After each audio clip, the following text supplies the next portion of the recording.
Good afternoon, ladies and gentlemen. Welcome to another exciting Propagandacast from me, host Imperial Dane. Back on Kholodny Ferma. Yes, indeed, we're getting an awful lot of matches here. Summer or winter. We're going to have another 1 versus 1 here. Not been seeing a lot of good 2 versus 2s, so there you go. Also a bit tricky watching Stephenn here fighting for the 8th Guards Tank Corps going up against Sturmtigerost. 2 good players fighting off right here on the Kholodny Ferma. And 2 pioneers, by the way, out here from Sturmtigerost. He also gets the infantry company pretty quickly, but it's pretty clear here, though, that he wants to seize as much territory initially as possible. Although even then, Stephenn will still have a slight head start on Sturmtigerost. So slowly advancing with the combat engineers. Their first unit on the way, actual combat unit for Sturmtigerost, going to be the Grenadiers. And of course, Sturmtigerost fighting for the 3rd SS Panzerdivision Totenkopf. One of the more fanatical and zealous of the SS Panzer divisions, and had a high reputation for getting the job done. What's less talked about is generally that they also tended to have the following butchers bill also be much higher. New Grenadier squad is ready. 2nd squad of conscripts arriving there for Stephenn. All's good so far. Sturmtigerost is spreading out where Stephenn is much more solidly focusing on the south, so far ignoring the north. Quite interestingly, usually you'd see this a bit more reversed. The German player focusing on one part of the map, whereas the Soviet players try to spread out and gain as much territory as possible. 2nd unit out there for Sturmtigerost is the MD-42. Doctrines are assault support, spearhead doctrines, at least 2 doctrines with a Tiger tank. They're again not really useful at the moment. There are much better choices, and the Festung armor doctrine right there. Combat engineers versus the pioneers down south. Conscripts might want to aid there with that a bit, and we're finally seeing some infantry heading north. Sturmtigerost so far though are making good progress in the face of Soviet adversity. And there we go, realizing he can't win this fight, he immediately retreats, minimizing losses. In this case, to pretty much none. Man engagement down up here, oh well, not down, but up here. Conscripts quickly taking up position in heavy cover though. Well done against troops out in the open. While pioneers are continuing on a northern path, a northern bend. And a quick nice flank there by the MD-42, quickly suppressing all the conscripts, and also note here against Stephenn quick retreat as well. Good unit preservation from both sides. Another Grenadier squad on the way.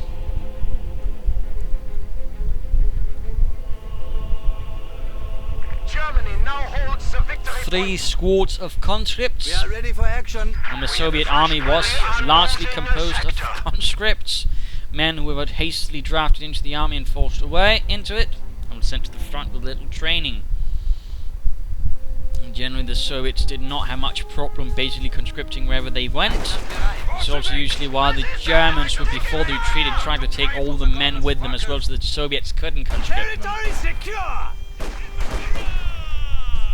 That way basically denying Soviet forces some of their replacements. You found something? Grenadiers versus conscripts in the centre. Looks like the MD-42 has been set up in the farmhouse. Grenadiers nearby. Whatever shall Stephenn do? And we're noting a support weapon company going up after the 3 conscripts by the looks of it. Quickly going to get some support units. We're also noting that Sturmtigerost is actually pretty quickly teching up. He's only got 2 Grenadiers and an MD and some pioneers, but he's still moving on. And we're seeing Sturmtigerost also doing a bit of nasty harassment here, going for the vital points, going for the juicy bits, and causing Stephenn some grief that way. Very well played and aggressive. Right then, we also noted a bunker going up. Could this be a machine gun bunker, medic or command bunker? Only time shall tell.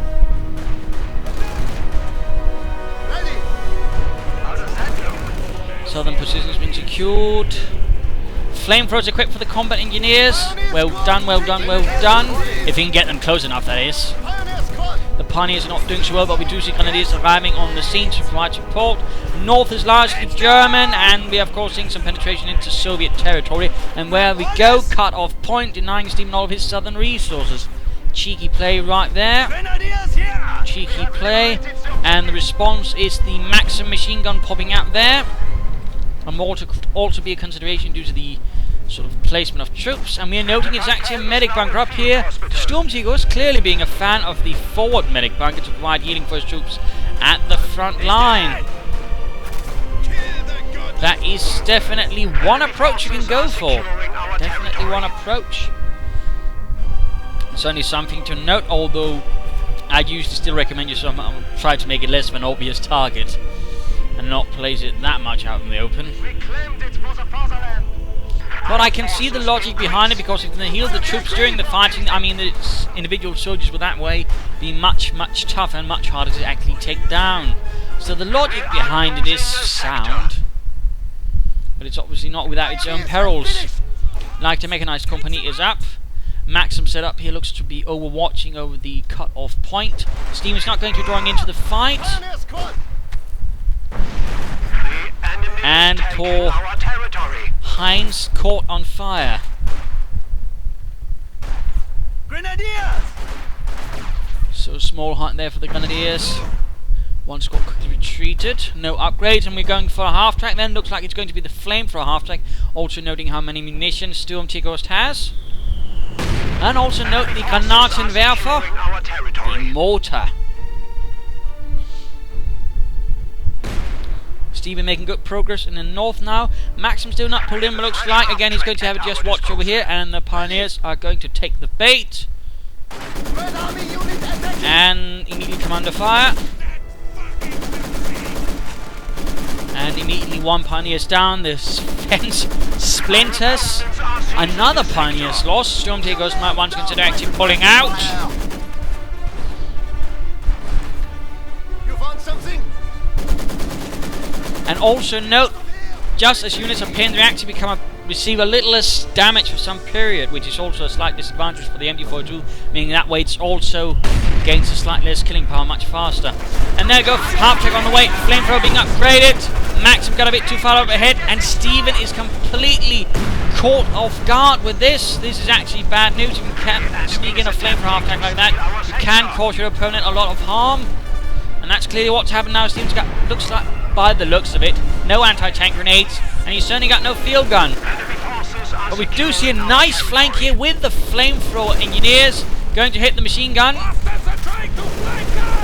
And we're seeing conscript squad hitting up in the north, going after the mortar. Well done assault, but at the same time there's a problem that the flamethrower half-tech could ruin it any time. Molotov's also equipped now. Mortar catches on fire. Flamethrower half-tech. No, engineers need to get away. And there we go, flamethrower half-tech arrives, but I fear it's too late. Stephenn was a bit too slow, and the combat engineers pay the price.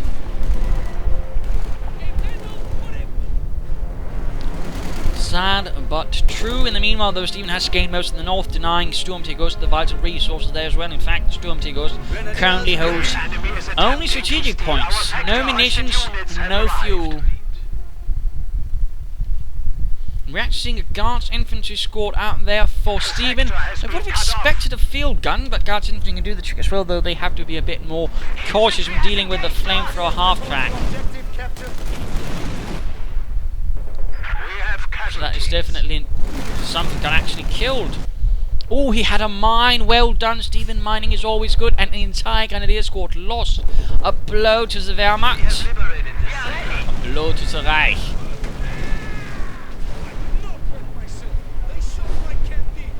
I did not wet myself. They shot my canteen. Grenadiers! Yes, that's always what you claim, Fedorov. Tankovy battalion commander Stephenn quickly rushing on towards armor, perhaps not going for a field gun initially, hoping that can use the Guards rifles to keep the half-track there at bay until he can get up some tankists to deal with it. Definitely a bold approach, and sometimes bold works, although sometimes you do need that bit more safe solution. We'll of course have to see how this one works out. Panzerabwehrkanone. coming in there for Sturmtiger. Enemy forces are securing our territory. Guards infantry making the move, and we quickly see the Sturmtigerost is actually pulling away the half track. Half track ready. Doesn't want to get into a direct engagement, wants to probably try and ambush if he wants a chance. Popping over to Stephenn, who has gone for guards. Ooh, oh, it's guards mechanized support doctrine, one of the collector's edition doctrines. The hard part will be keeping So he has ambush, marked target, and the ISU-152, and a bombing strike. Definitely interesting. And there we go, the tank battalion command is up. He could go for a T-70 tank right now, but of course he might just go straight for the T-34-76 as well. Shoot back, comrades! Well done, comrades. The point is ours. We are bleeding, comrades! Looks like he is getting a mortar as well. Rifle going off here, but ultimately failed against the might of the fence. South is collapsing once more for Sturmtigerost and the 3rd SS. Over now with some of their Panzer Grenadiers, an actual proper SS camouflage. This uniform, in fact, was an SS camouflage uniform, P-dot pattern. The regular German armed forces usually use some different patterns overall. The only other one which wasn't SS was the Hermann-Göring Panzer Division, which actually also at one stage used SS camouflage uniforms. And there we go, T-34-76 in the way. A cheap medium tank, not just in fuel. A lot of people only think about the fuel, but the important thing is also the manpower cost. Manpower matters just as well, if not even more, because again, it doesn't matter if you have fuel. If you don't have manpower, you can't do anything at all. You can't reinforce your troops, you can't make more. So again, manpower is just as important in that sense. The T-34-76 is also quite cheap. And again, rather belies the fact that it's going to be a numbers tank. It is essentially the Volksgrenadier of tanks, and usually you don't run a Volksgrenadier squad straight at a rifleman squad and expect to win. Again, you need them in numbers and you need to use them the right way. And there we go, the T-34-76 arrives. Will Stephenn aggressively hunt down the flame for a half-tank with it? I would certainly recommend that, considering everything. He's gone. This land belongs to all of us. And there we go, Pioneers coming under fire from the 76mm gun. Position. Can we expect another shot? Can we not? And the Pioneers though suffer quick and brutal death as the conscripts lob a Molotov, and there we go, Sturmtiger lost the entire squad of them. Support armor caught up as well. Stephenn moving up his own mortar. Whatever could he be up to, but still, I'm surprised he isn't trying to hunt down the flame for a half-track, tried to push elsewhere, instead retaining it right here. Guard squad ready. I'm getting tired of this shit. Bit of a shame, bit of a shame. But we do see that the Soviet mortar is getting off some good hits there on the German one. Enemy forces are neutralizing. And there we go, pushing in from the north. Will Stephenn react? Come on, Stephenn. There we go. Enemy contact. Ah, first shot misses. Panzer is moving up with Panzer 6. There we go, nice hit on the half track. Another hit, another hit. Floating a bit of resources there. Stephenn could consider getting some extra. Very close to getting the half track, very close. But looks like it might escape for now. And a quick rush in there from the conscript, going to make a run for the MG, getting off a Molotov. Brutal fighting suddenly ensues.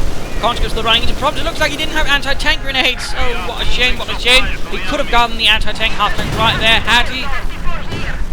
Oh, house collapsed under the shockwave of a grenade, and these Panzer Grenadiers close to death, but not quite there yet. And as we speak, a Panzer IV arrives to support the SS Panzer Grenadiers in their fight against the Bolsheviks.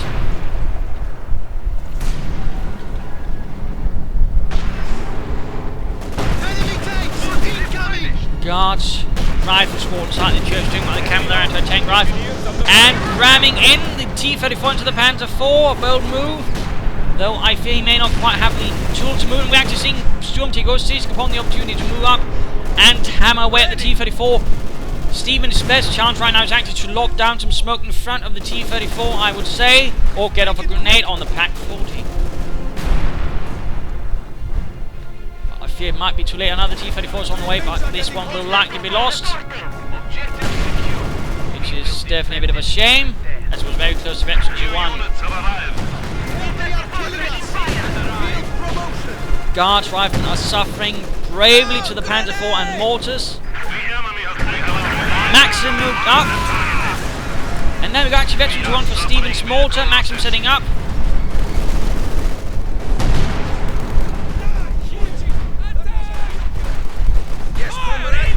But can't actually see anything due to the burning tank. Stephenn, though, is getting a nice chunk of the map, and I do believe it's time for the mid-game analysis. Current situation is large. Besides the loss of the T-34 bit effectually is, he's actually holding most of the map. He's got a nice stranglehold, although slightly weak here at the edges. Sturmtigerost's best chance would probably be to try and force Stephenn to divert forces up here. And then that's allow for a more direct push up the centre, going for the cut-off points again. At least one possibility for Stephenn. It's about, for example, mining things off so it becomes harder for Sturmtigerost to move out to the flanks and actually begin harassing back there. And of course he should probably work towards getting either more field guns or more T-34s, build up either of those two into a more solid force that can support his infantry. What he needs more is more than one of either.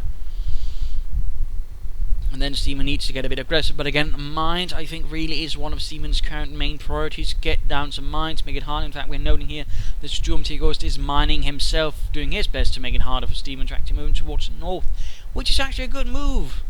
Covering off flanks with mines is usually a good tactic, and that's slightly what Stephenn is lacking on, except that one mine there, which definitely paid itself off by wiping out an entire squad of grenadiers.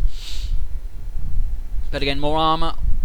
And I mean, currently looking at the resources, he's not going to be expecting getting the IC-152 anytime soon. Otherwise, of course, he could try that, although it would probably take about 10 minutes to get the fuel of it, and well, by that time, of course, things might look a lot different. He'd need some more fuel caches up then to really make that work a bit faster. But let us return to the fight. Grenadier squad looks to go down, perhaps. One man left. Friedrich making a run for it. Guards, riflemen firing away from the church. Combat engineers moving in. Troops getting suppressed. Maxim arriving up as well. Stephenn making a very brutal head-on assault. Will the field gun then push up to support as well? Nope, apparently not. That's a bit of a shame. Otherwise, he might have been able to get that Panzer IV. But we might see the machine gun actually go down. The house is about to collapse. Looks like the machine gun crew did make it out of there. Field gun still not moving up. Looks like Stephenn tragically forgot about it. Panzer IV though is getting flanked by the T-34. Can the T-34 move in and get the kill? Field gun finally arriving, but I fear it might be a bit too slow. We also note here that the flamethrower half-tank is quite vulnerable as well. Would also be a good target of opportunity for Stephenn. But the wreck of that Panzer IV and the... Ooh, he could also steal the pack. So many things here Stephenn could do. So many good opportunities. Flamethrower half-tank moving in. And the T-34 is just about moving away as well. Still no anti-tank grenades. We are taking losses. You have orders. But there we go. Field gun is set up.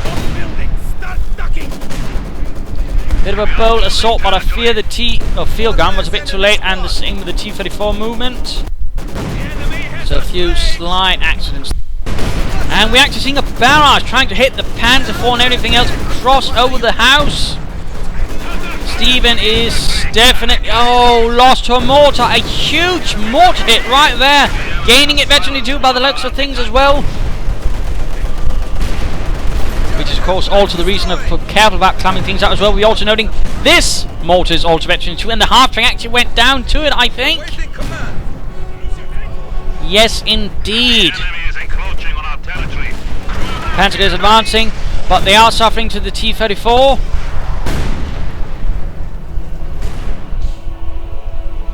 But Stephenn took a thrashing right there. He did a lot of damage, but he also suffered some vital losses, and I really think he perhaps should have tried to steal at least one of those anti-tank guns to have helped against the Panzer IV. A slight mischance there by Stephenn. But still, both sides have actually, and certainly the German mortar has benefited a bit from the buff, so it's a bit more useful in regular fire. It's actually more likely to see them gain veterancy. In this case, of course, as soon as it does hit veterancy 2, it actually becomes a lot more lethal. Quickly get the T-34 out of there and repair, comrades! Or something like that. If only fraps could be repaired. Oh well. We are seeing Sturmtigerost slightly regaining composure. This battle proved to be rather grim for both sides, but ultimately Sturmtiger, though, did retain his tank as well. And Stephenn wasn't quite able to deliver a knockout blow, otherwise that might have been game over. Again, the mortar now veteran 2 is definitely going to help. Also, fun fact, German mortar crews were noted for being quite good at their job, being able to let down a lot of mortar rounds quickly and accurately.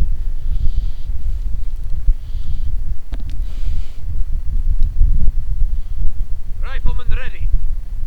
And of course, Stephenn's got quite no idea what's going on here. Of course, he knows there's something there, but it can be hard to tell where he might be hiding. There we go, Geballte Ladnung, and a few conscripts. Actually, not even a single one went down. Amazing. Some might say, if they were Russian, less so if you're German, in which case you might go shice. But there we go, actually pushing the T-34 towards the north and setting off the mines as well. Well done there, Comrade Stephenn. Run for cover!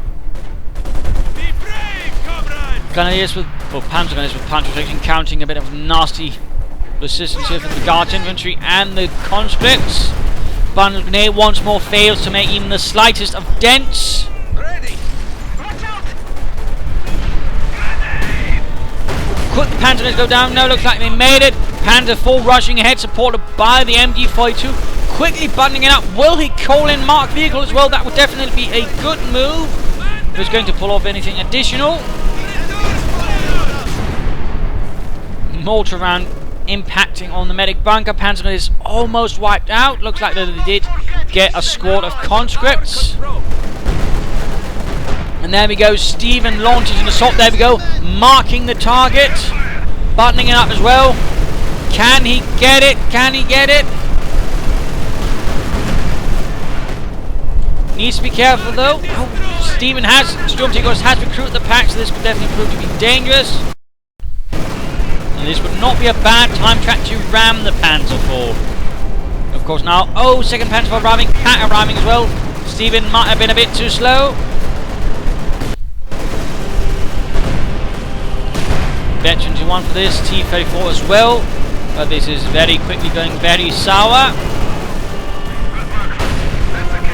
And that was a T-34 down.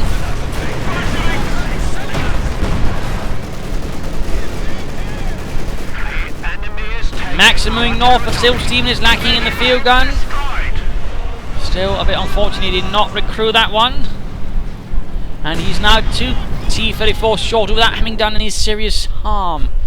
That could definitely prove to be a considerable blow he might not be able to get back from unless he manages something amazing against Sturmtigerost.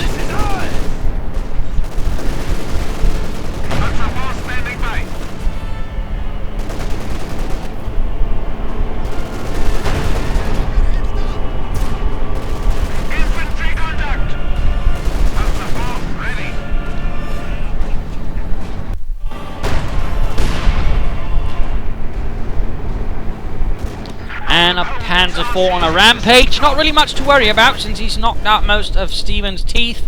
Metaphorically, of course, at this stage. Less literal knocking out of Stephenn's teeth.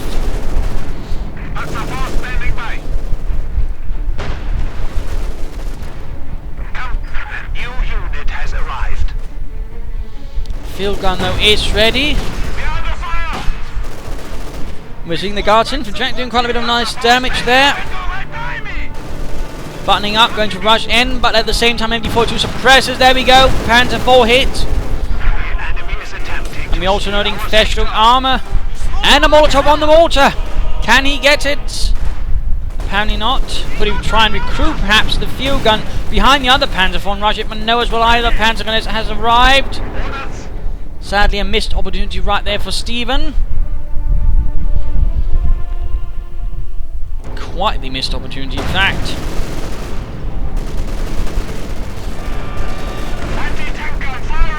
Another hit from the field gun, but Panzer IV swoops away. It's done. Territory taken. Push on. Fire support. Reinforcements complete. Sturmtiger continues his advance. Grenadiers reporting.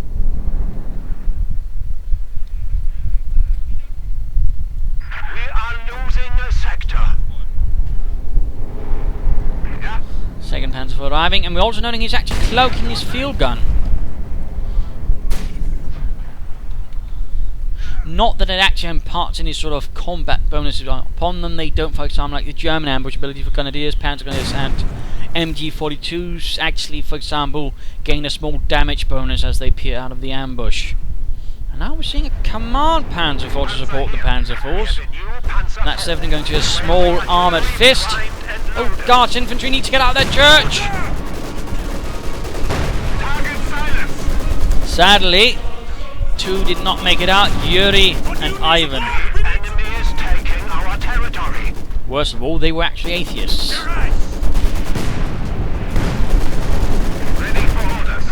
Field gun firing away.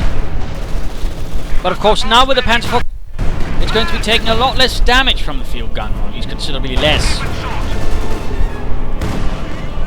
And there we go, Veterans in 2 though, which means this field gun is going to be doing quite more damage. I also need to seriously remember to defragment my hardware, I keep forgetting. And I really shouldn't, since it does make a difference if things actually go smoothly here while recording.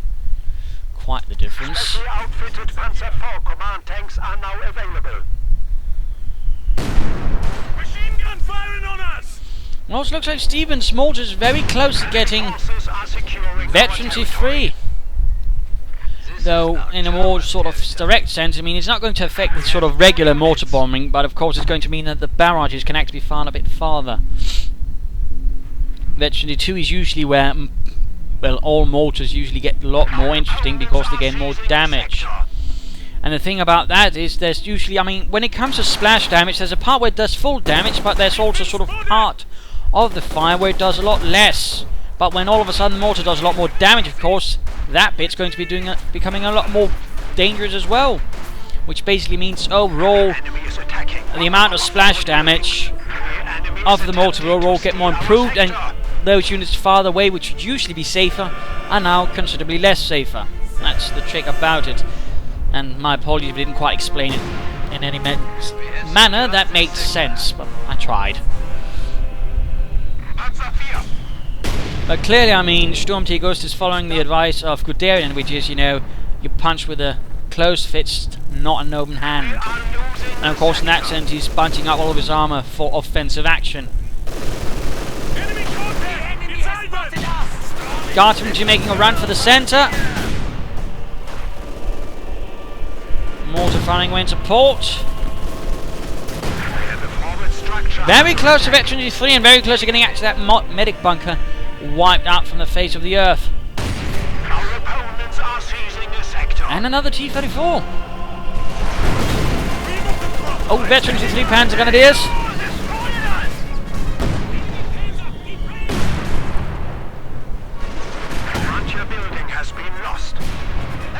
And there we go, medic bunker is lost.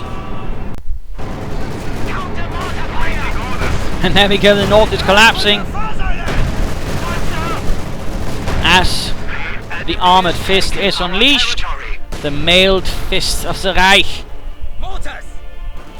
And the German mortars very close to Veterancy 3.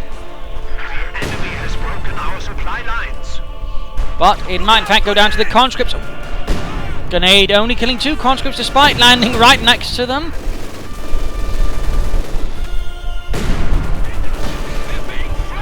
Stephenn though still maintaining a nice chunk of the map, but at the same time he has what you'd call a problem. And that is again this armoured force that is hiding up north. And he seems to have not positioned his field guns in any manner to actually counteract it if it decides to actually strike from the north.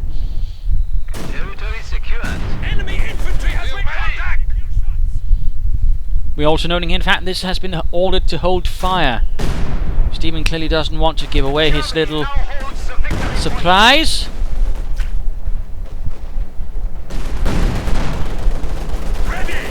Moving in the T-34 to deal with the Panzers, and there we go, mortar Veterancy 3. And crushing one of the Panzer Grenadiers. Another squad. Oh, actually went down to the conscripts. A nasty loss right there to Sturmtigerost. And the field gun has been spotted, which is also quite unfortunate.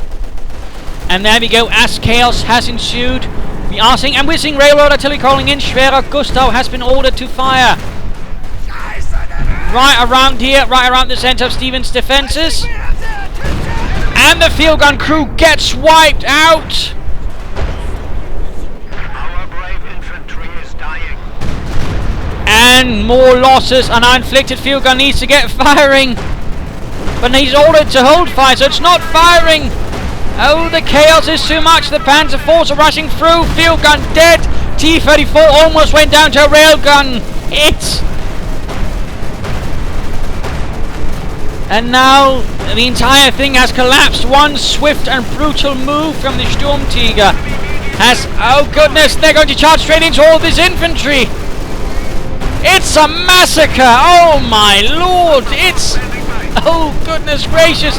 And veteran 22 for one of them. Just so many getting crushed beneath the tanks. It's awful. Oh good lord.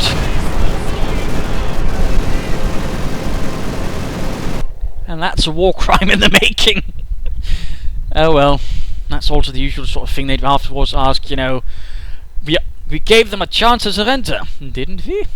Well, perhaps not, but of course some of you are already wondering, well, what could comrade Stephenn have done to avoid his family being deported to Siberia, or even worse, Australia? And of course, I mean, the problem was, Sturmtiger of course played well. I mean, it's not to say, but I think also Stephenn made a few mistakes. He was at certain junctures a bit too passive. He didn't quite, try to, take some chances. For example, with the pack right there and the Panzer IV exposed, for example, that could have perhaps, worked up and, worked out, and for example, just not initially pursued.